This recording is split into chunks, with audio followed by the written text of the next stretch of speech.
En Grande-Bretagne, il y a quand même des offres d'emploi surprenantes du gouvernement. Administrateur de la charia. Je ne savais pas qu'en Grande-Bretagne, on pouvait avoir un job en tant qu'administrateur de la charia. Et qu'il y avait une sorte de tribunal pour ces questions-là. Un tribunal islamique informel. Et vous m'avez dit, ce n'est pas un tribunal, c'est quelque chose d'autre. Et vous allez nous expliquer ce quelque chose d'autre dans quelques minutes. Mais avant cela, je veux vraiment qu'on commence avec cette séquence du côté de Marseille, qui a évidemment été sous-traitée, pour ne pas dire pas traitée par les médias. Il y a eu quelques réactions politiques. La préfecture de police des Bouches-du-Rhône vient de réagir à l'instant. C'est une séquence qui se passe de tout commentaire. Je le dis aux auditeurs d'Europe 1, il suffit de tendre l'oreille pour comprendre le climat, comprendre ce qu'on appelle la décivilisation. Une voiture de police qui tente d'interpeller un conducteur d'une motocross va subir un accident de la route. D'accord ? Le choc, il est très violent. La voiture de police va faire un tonneau. On est dans un quartier sensible du côté de Marseille. Ça s'est passé lundi soir. Et vous avez le conducteur qui va venir en aide. Mais la population autour, plutôt que d'aider les forces de l'ordre, va jubiler. Pire encore, une douzaine d'individus va jeter des projectiles sur les policiers qui auraient pu être blessés gravement. Fort heureusement, il y a 2 policiers qui sont blessés légèrement, mais ils vont lancer des projectiles. Hurrah dans le quartier lorsqu'ils voient la voiture de police se retourner. Et il y a cette phrase extrêmement forte de Martine Vassal, qui est la présidente de la région, qui dit « J'ai honte ce soir d'être marseillaise ». Écoutez pour les auditeurs d'Europe 1, regardez pour les téléspectateurs de CNews.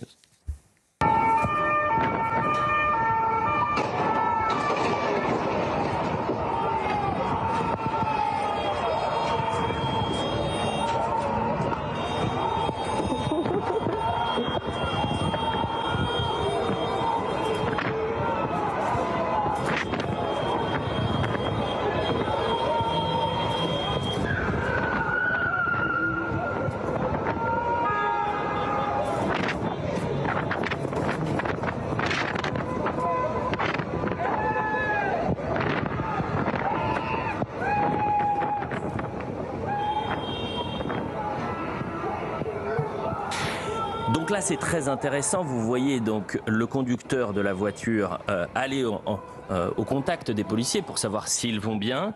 Et à quelques dizaines de mètres, vous avez une douzaine d'individus qui vont commencer à lancer des projectiles sur les forces de l'ordre. Et les forces de l'ordre vont être contraintes d'utiliser les bombes lacrymogènes. Voilà ce qui se passe du côté de Marseille. La préfecture de police des Bouches-du-Rhône témoigne de son plein soutien, sa profonde reconnaissance et son admiration pour le sang-froid, la maîtrise et le courage de ces policiers, heureusement légèrement blessés. Dans les conditions les plus difficiles, poursuivent-ils, et périlleuses, nos policiers travaillent avec acharnement, au péril parfois de leur vie. Ceux qui les insultent et les défient seront punis. Martine Vassal, la présidente de la métropole, pardonnez-moi, a dit choquée par ces images où des policiers, après avoir été accidentés, se retrouvent attaqués, insultés, méprisés, à défaut d'être secourus. Aucune honte, aucun respect, aucune dignité envers nos forces de l'ordre. Nos policiers non seulement nous protègent, mais ce sont aussi des pères, des mères, des frères, des sœurs. J'ai honte d'être marseillaise ce soir. Soutien inconditionnel à nos policiers. On sera avec Bruno Bartosetti dans quelques instants. Mais je le disais, il y a tout, Éric Nolot, dans cette séquence. Il y a tout dans cette séquence. Mais bien sûr, il y a des médias qui ne veulent pas le voir. Il y a des politiques qui ne veulent pas en parler. Il y a des politiques qui ne veulent pas condamner ce genre de séquence. Et heureusement, quand j'ai vu l'image et que j'ai regardé la séquence, et écouter un peu les cris, heureusement que c'est la voiture de police qui est retournée, que c'est des policiers qui sont blessés. Imaginez le scénario inverse. Non, mais personne ou presque n'en parle parce qu'il ne faut pas parler de la réalité quand elle ne va pas dans votre sens. Si la réalité ne va pas dans votre sens, il faut bien la remplacer par l'idéologie. Mais moi, ce que je trouve saisissant, c'est qu'on voit bien que dans certains quartiers de Marseille et dans d'autres parties de la France, en fait, ça ne relève plus du maintien de l'ordre, en fait. Là, on n'est plus dans le maintien de l'ordre au sens traditionnel. On est dans une forme de guerre. En fait, les policiers sont considérés comme des ennemis et s'il leur arrive quelque chose, on en profite pour essayer de les blesser ou même de les tuer. Je pense que ça n'aurait pas beaucoup dérangé ces individus de tuer un policier. Donc on est entré dans une autre phase, une phase de décivilisation et je pense que les réponses doivent changer aussi. la délinquance change, il faut que la répression de cette délinquance change aussi. Mais c'est la volonté, par exemple, du garde des Sceaux et du ministre de l'Intérieur, mais il y a une levée de bouclier, on en parlera dans cette émission, de certains avocats, de certains magistrats, de certaines associations, pour ne pas citer la Ligue des droits de l'homme. Thomas Bonnet. Après la vague de violence qu'on a connue il y a 10 jours, vous avez posé une question dans un de vos éditos, vous avez dit dans quel état ont-ils mis notre pays? Et c'est la question que je me pose à chaque fois que je vois ce genre de scène désormais. Je me demande même comment on peut encore faire corps avec des individus qui se réjouissent d'un accident de la route pour des policiers. Qu'est-ce qui nous relie encore à ces gens qui n'ont plus la moindre once d'humanité pour aller au moins secourir les policiers ou en tout cas ne pas se réjouir qu'il y ait un accident de la route? Après, je suis obligé, en tant que journaliste politique, d'y voir aussi les conséquences d'un discours qui a cours notamment à l'extrême gauche, où on parle matin, midi et soir que la police tue. Sur certaines pancartes, dans certaines manifestations, on dit un bon flic est un flic mort. Jean-Luc Mélenchon avait dit que c'était une blague, que c'était de l'humour. Non, c'est pas de l'humour. Ce discours, il arme aussi les esprits de ceux qui ensuite voient les policiers comme des ennemis, comme des rivaux. Et ça nous met dans un climat, évidemment, de tension extrême. Et je pense ce matin encore aux forces de l'ordre qui doivent opérer dans des territoires où, effectivement, ils sont loin d'être les bienvenus. Ils sont même considérés comme des ennemis. Écœuré, dit Mathieu Vallée, d'entendre des cris de joie, de rire et de klaxons après leur accident. Voilà jusqu'où va la déshumanisation dans certains quartiers où les voyous se sentent chez eux et les policiers sont traités comme une bande rivale. Franck Alizio a lui aussi réagi. Je suis écœuré d'entendre ces cris de joie, de rire, de klaxons après leur accident. Personne n'a voulu les soutenir ou leur porter assistance. Ce qui n'est pas vrai, puisque le premier concerné par cet accident est tout de suite venu voir les forces de l'ordre. Ce qui est saisissant, c'est d'entendre les hurrahs, cette foule autour, foule c'est peut-être un grand mot, mais ces personnes autour qui se félicitent de ce qui vient de se passer. Et vous avez des policiers qui sont obligés de faire usage de bombes lacrymogènes après avoir eu cet accident et ces tonneaux, parce qu'ils étaient visés par des tirs de projectiles, Jean-Christophe Gallien. On vit dans un monde de fous. Ce qui est fou, c'est que c'est d'une soudaineté incroyable. C'est-à-dire que finalement, c'est comme si on avait prévu l'accident, si vous voulez. Quand on regarde les images, si vous êtes en préparation d'une fiction, vous dites qu'en fait, il y a eu un impact qui avait été préparé et que derrière, des gens sont immédiatement là, si vous voulez, pour applaudir, voire pour faire encore plus mal. La réalité, c'est pas tout à fait ça. C'est qu'il y a un accident de la route, mais que des gens qui vivent autour, dans cet espace territorial-là, immédiatement rentrent en scène. C'est-à-dire que se félicitent de ce qui s'est passé. C'est comme si ça se passait à côté de chez vous. Immédiatement, vous trouvez l'ennemi. L'ennemi, c'est le mot. L'ennemi, pourquoi? Parce que c'est une contre-société. Dans un espace territorial qui n'est plus... La voiture, elle roule très vite, la voiture de police. Elle roule très vite, pourquoi? Parce qu'elle n'est pas chez elle. Elle n'est pas chez elle. Et cette France républicaine, ou en tout cas la République française, n'est plus dans ce territoire-là chez elle. C'est une autre société, c'est d'autres autorités, c'est d'autres économies. Là, je suis même pas certain qu'on ait affaire à des gens qui sont impliqués dans l'économie, par exemple, parallèle ou aujourd'hui principale de la drogue. C'est des gens qui vivent normalement dans cet espace-là. Donc, normalement, dans cet espace-là, une voiture de police renversée, éventuellement des policiers morts. Et vous dites que c'est miraculeux. C'est miraculeux. Oui. Il y a un tonneau, c'est miraculeux qu'il soit légèrement blessé. Vous vous rendez compte de ce que vous dites? C'est-à-dire, vous dites heureusement que c'est pas l'inverse, parce qu'à ce moment-là, il y avait agression. Peut-être que oui.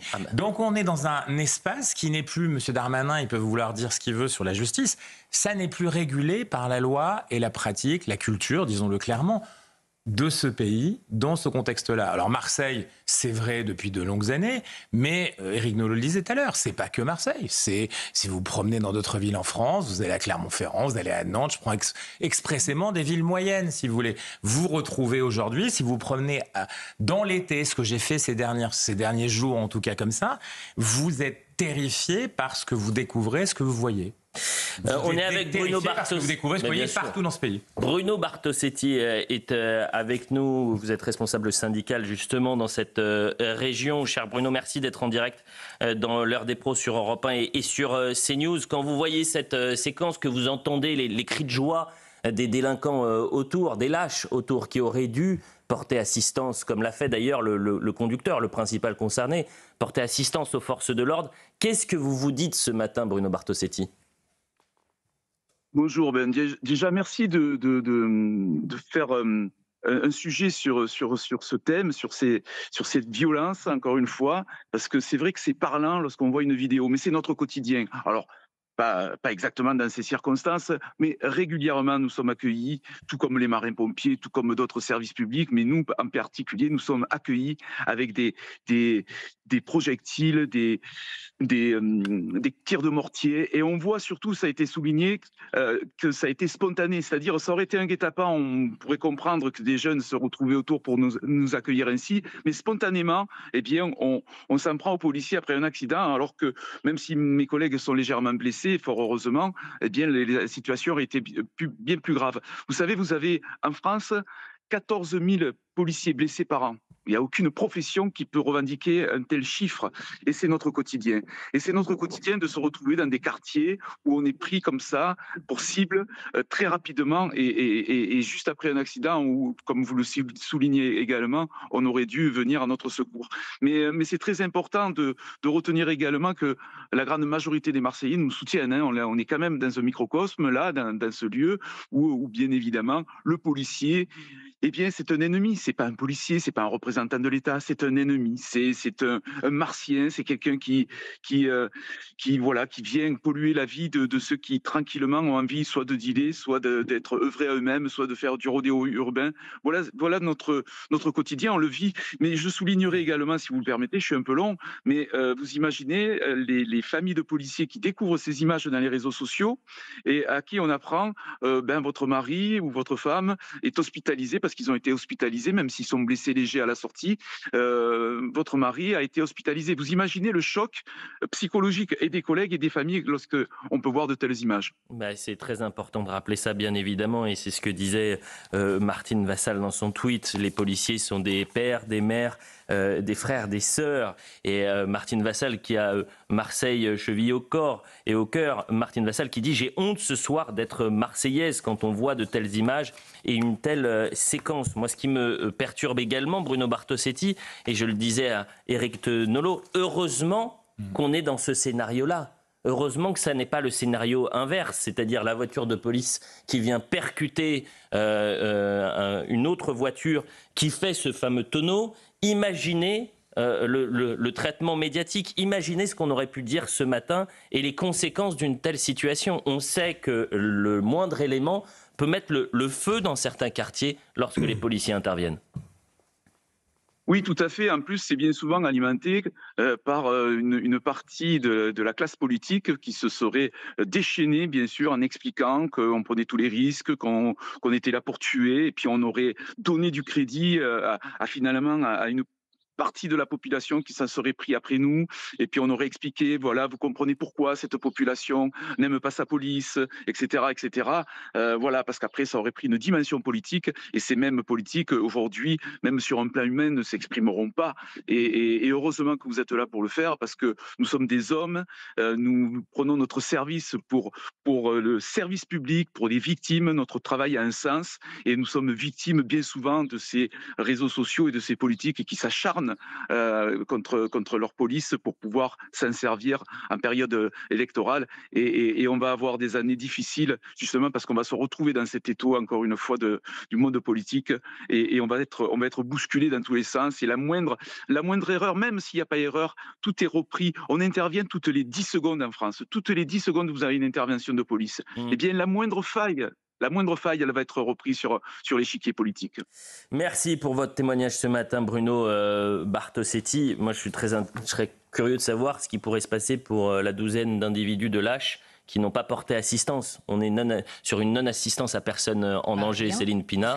Oui, vous dites rien. Voulez-vous qu'il se passe ? Il ne se passera absolument rien, mais absolument rien à tous les niveaux. Ce qui est intéressant, c'est que très souvent, les quartiers dans lesquels ces scènes ont lieu sont par ailleurs des quartiers qui sont portés par la solidarité nationale. Autrement dit, ce sont souvent des quartiers HLM, ce qui veut dire que la masse des Français, des gens qui travaillent, payent le logement, un certain nombre d'aides. Il faut voir aussi que ce sont des quartiers qui sont très coûteux en termes de politique de la ville, en termes effectivement de sécurité, j'allais dire de concentration des aides sociales. Et finalement, aujourd'hui, on en arrive au stade où ces quartiers, un certain nombre de familles se permettent de se comporter comme ça. Et ce que je peux vous dire, c'est que les familles qui font ça en général, elles sont connues. Elles sont connues des gens qui gèrent les HLM. Elles sont connues des gens qui travaillent sur la sécurité sur le territoire. Elles sont connues des maires. Mais personne ne fait rien. Et quand vous savez qu'un quartier peut être complètement déstabilisé, il suffit que vous ayez une dizaine ou une quinzaine de familles complètement délinquantes, on peut quand même se poser la question de savoir, pourquoi est-ce qu'on refuse d'agir réellement ? Pourquoi est-ce qu'on continue à aider ces familles ?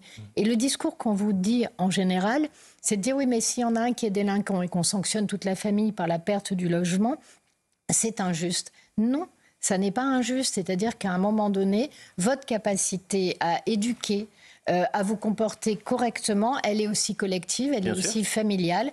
Et il y a un moment où il faut arrêter l'aide inconditionnelle, quel que soit le comportement, surtout que... vous avez beaucoup de préfets aujourd'hui qui ont le courage de prendre ces décisions, c'est-à-dire que quand vous avez dans la famille un délinquant, un narcotrafiquant, eh ben, c'est suppression des aides sociales, vous êtes délogé du logement social. On avait reçu le préfet de l'Oise, si je ne m'abuse, sur ce plateau il y a une semaine, qui nous expliquait comment ça fonctionnait.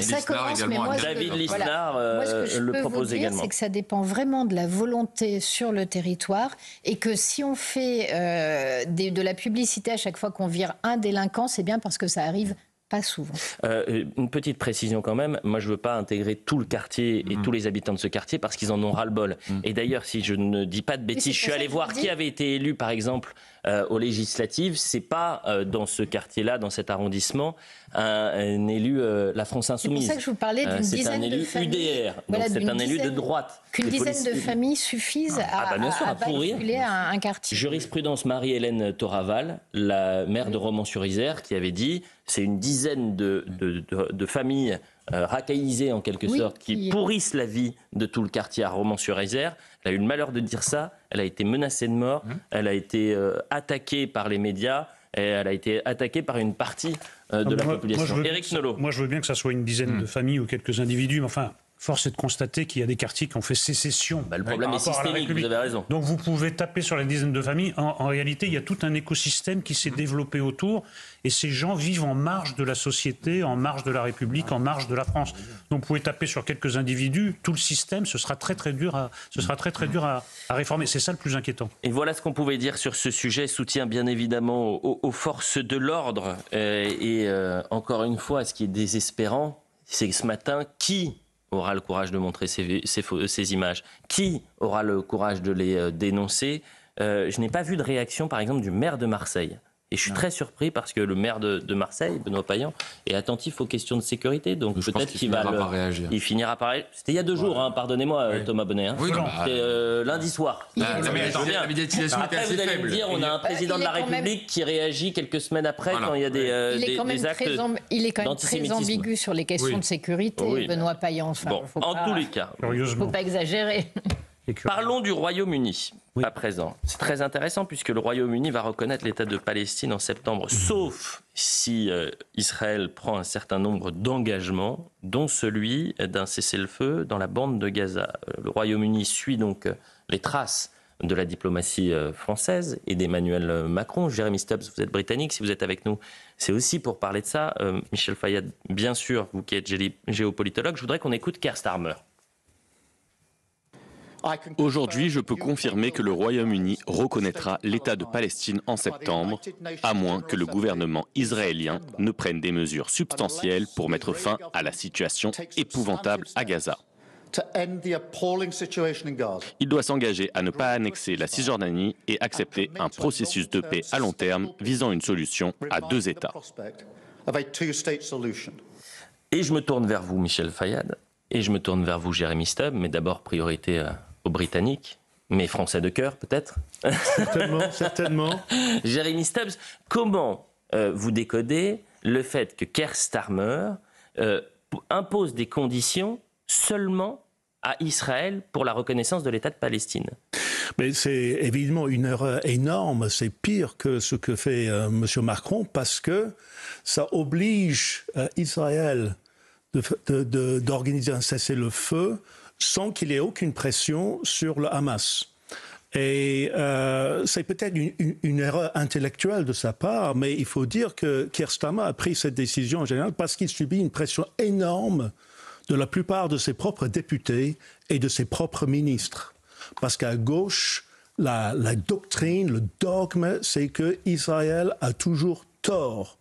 Donc, il inscrit ce principe dans son message-là. Mais pour cette raison, c'est pire que ce qu'a fait M. Macron. Parce qu'il conditionne la reconnaissance. C'est-à-dire que si le Hamas refuse la libération des otages, eh bien l'État de Palestine sera reconnu par le Royaume-Uni et pas le contraire. Alors, la question que je me suis posée hier, et je n'ai pas la réponse, peut-être que vous allez pouvoir y répondre, Jérémy Stubbs, est-ce qu'il n'impose des conditions qu'à l'État israélien? Parce que s'il imposerait des conditions au Hamas, ce serait reconnaître en quelque sorte que ceux qui dirigent, eh bien, ce sont les terroristes du Hamas. Ce serait dire en quelque sorte, de fait, le prochain État de Palestine est un État qui est dirigé par les terroristes. Alors, je pense qu'il le fait parce qu'il imagine qu'Israël tient toutes les cartes et qu'Israël est le maître du jeu. Ce qui est vrai dans une certaine mesure, mais il y a cette part qui concerne les otages qui n'est pas sous l'autorité d'Israël. Et à mon avis, c'est peut-être surtout c'est une négligence tout à fait coupable. Il faut rappeler que cette semaine, vous avez un tiers des députés de la Chambre qui ont appelé à reconnaître l'État de Palestine, mais sauf que c'est un tiers, c'est pas la majorité. Est-ce qu'il est majoritaire, Keir Starmer, auprès de la population britannique? Ça aussi, c'est une question qui est importante. C'est un leader qui est de plus en plus impopulaire, on peut le dire. Sa cote de popularité est au plus bas. C'est Emmanuel Macron, Keir Starmer, même combat. Exactement. C'est presque le même modèle, avec un côté porteur de béret d'un côté et porteur d'un chapeau melon de l'autre.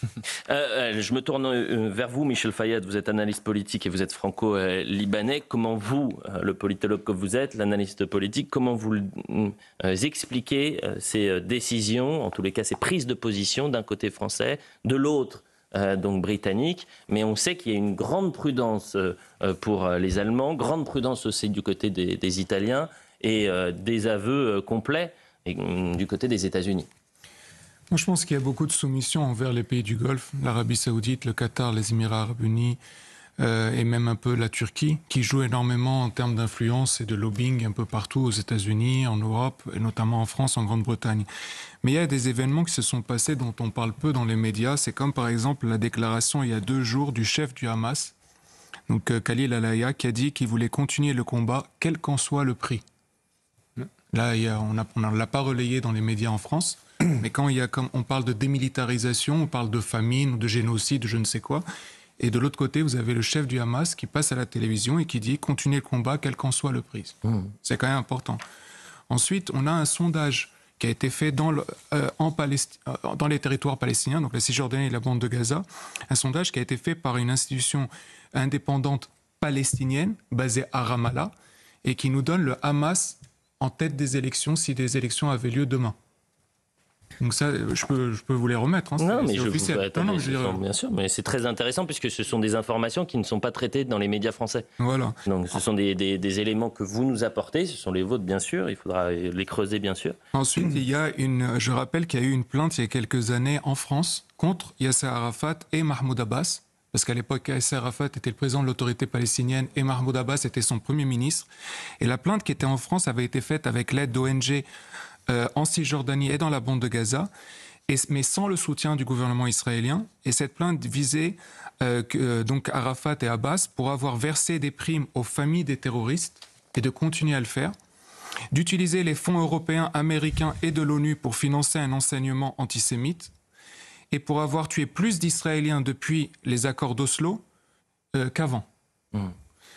Ensuite, vous avec souvenez... beaucoup de documents, je le dis pour les auditeurs d'Europe 1. Ça va aller très vite. Non, mais c'est important, c'est passionnant. Il y a une image qui est passée un peu partout dans les médias. L'image du New York Times. L'image du New York Times. Alors, expliquez-la pour les auditeurs d'Europe 1. Je ne vais pas Ah, pardon. En fait, on voyait une femme qui tenait un enfant dont on avait l'impression qu'il était en train de mourir de la famine, qui était squelettique. Eh bien, le New York Times, hier soir, très tard en soirée, a sorti un tweet dans lequel il dit qu'il s'excuse, mais ce n'était pas vrai. que c'était un enfant qui était malade et voilà. Il était diagnostiqué, etc. Donc c'est un tweet qui est publié sur le compte du New York Times, bien sûr. Donc cette photo qui a fait le... Pardonnez-moi, je me permets de vous couper, Michel Fayad, parce qu'il y a la passation de plateau, la formule consacrée, et c'est vrai que c'est très particulier de pouvoir changer de thème comme ça. Mais saluons Roland Pérez qui est avec nous.